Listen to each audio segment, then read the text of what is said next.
Hello, I'm Emma from English. One of the most common grammar mistakes that English learners make is to do with the subject-verb agreement. What's that?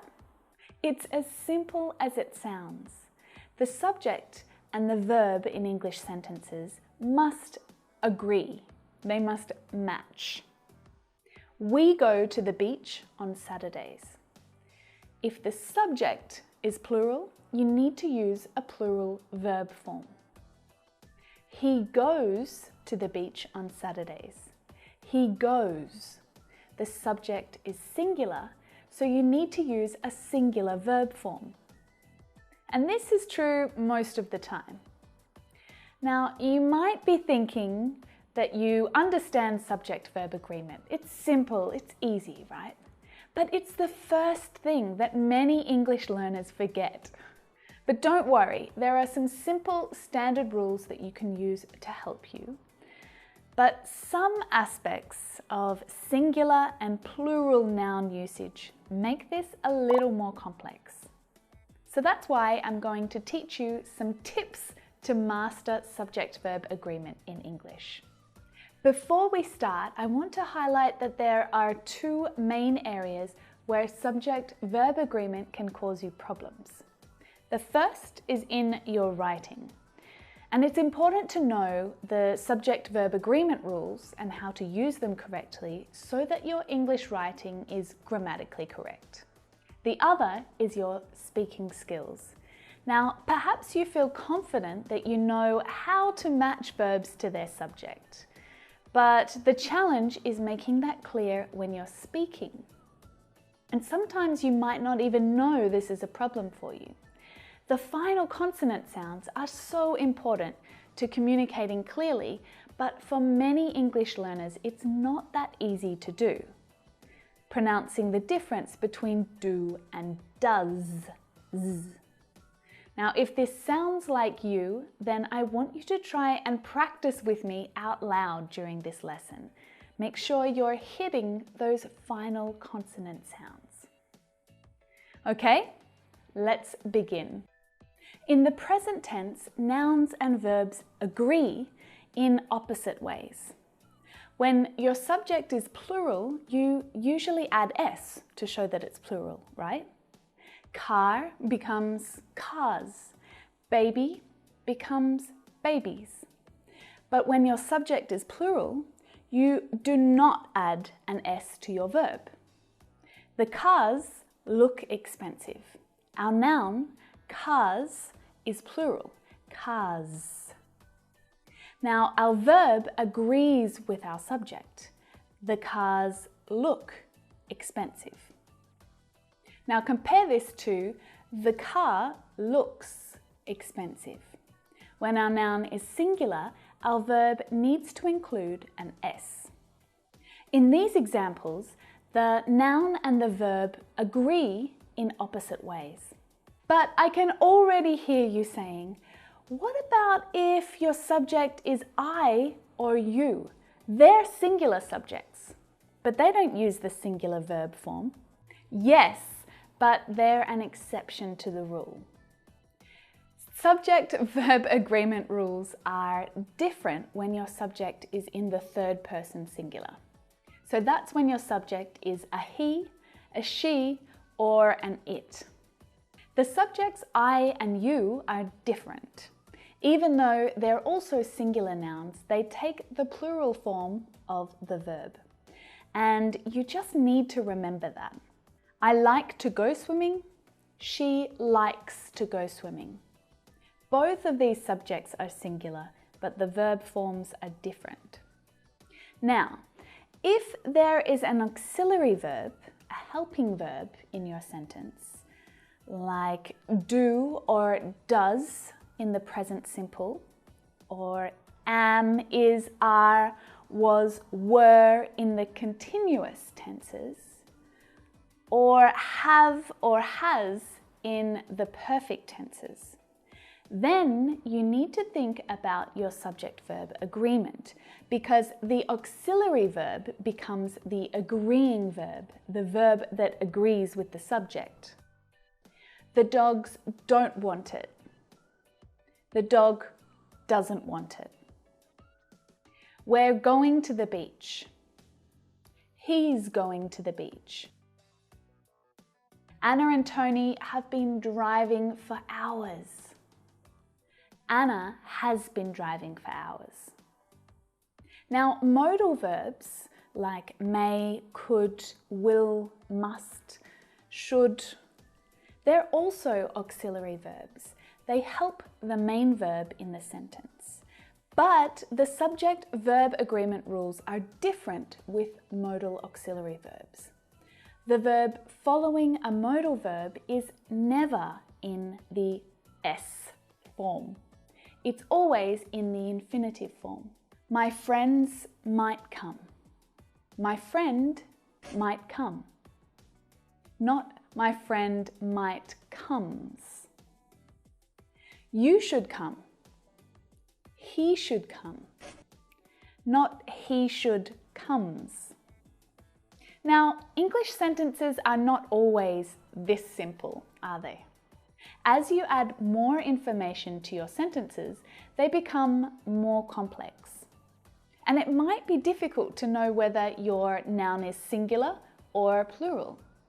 But just remember that the same structure and rules apply, but you need to pay close attention to where your subject is and if it's singular or plural. Because your verb must always match the subject, regardless of the words that come in between the verb and the subject. It must always match. Do you know what an indefinite pronoun is? They're words like everybody, nobody, anybody, someone. Usually indefinite pronouns take singular verbs. Everybody wants to be loved. Nobody likes to be left out. Now, the subject of English sentences can be a little more complicated with compound subjects, group nouns, and relative clauses. Look at this sentence. My mum is happy for me. My mum and dad are proud of me. Two singular subjects joined by and means that your subject becomes plural, and now your verb needs to show this. It's the same as saying that they are proud of me. So we can say that two or more singular subjects joined with and become a plural subject, and they need a plural verb. Now look at this sentence. Peter or Paul is coming. Now in this sentence, the two singular subjects are treated as a singular subject because or gives us an option. We're not saying both. It's one singular noun or the other, not both of them together. We would say Peter and Paul are coming, or Peter or Paul is coming. Playing football is fun. Now, the same rule applies for gerunds and gerund phrases. When gerunds are the subject, they take the singular form of the verb. Waiting for the bus is annoying. But when they're linked by and, they also take the plural form. Meeting friends after work and going to the beach are my favorite things about living here. Okay, so what about group nouns? Single nouns that are actually groups of people or things. Club, team, company, family, crowd, class. They can be either singular or plural, depending on the meaning of an individual sentence. This is because they can describe the individuals in the group, and since there's more than one, it must be plural. But it's also possible to use these nouns as a single group when you're referring to the group as a whole. Then they're singular. So they can be a little tricky. For example, the team is organising the event. So this is referring to just the single unit. It's a singular noun, so we need to use the singular verb. The team are meeting today. So the members of the club are meeting together, using the plural form of the verb. The teams are meeting today. So when used plurally, this means that there are many of the individual group nouns. There are more than one team or family or club. And don't forget that some nouns look like plural nouns, but they take a singular form. For example, news. It seems plural because of the S, but we need to treat it as a singular noun. You need a singular verb. The news is interesting. Of course, any uncountable noun is treated this way too. So don't say the furnitures are comfortable. Say the furniture is comfortable. Okay, let's keep going. We're getting a little more complex now. Sometimes the subject is tricky to find in English sentences. It's not always before the noun. Subjects and verbs change positions in English questions, so you need to make sure you identify which is the subject before you choose the verb form. What are the steps we need to follow? In this sentence, the steps are the subject and the verb is are, because it's plural. There are many plants in your garden. There is a plant in the bathroom. Look at this sentence. The car, which belongs to my brother, is not very clean. Relative clauses can make it difficult to locate the subject and the verb. Noun phrases also make this difficult, where a group of words act as a noun. The new features of the car are impressive.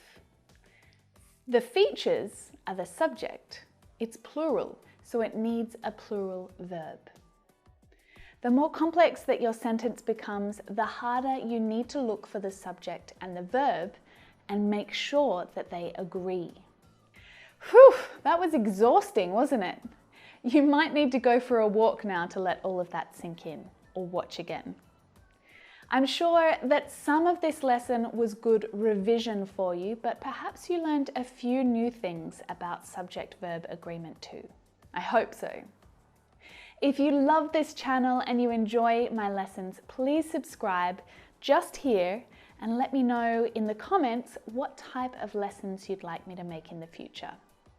And keep watching! This playlist here will help you to practice your pronunciation and learn more about silent letters in English.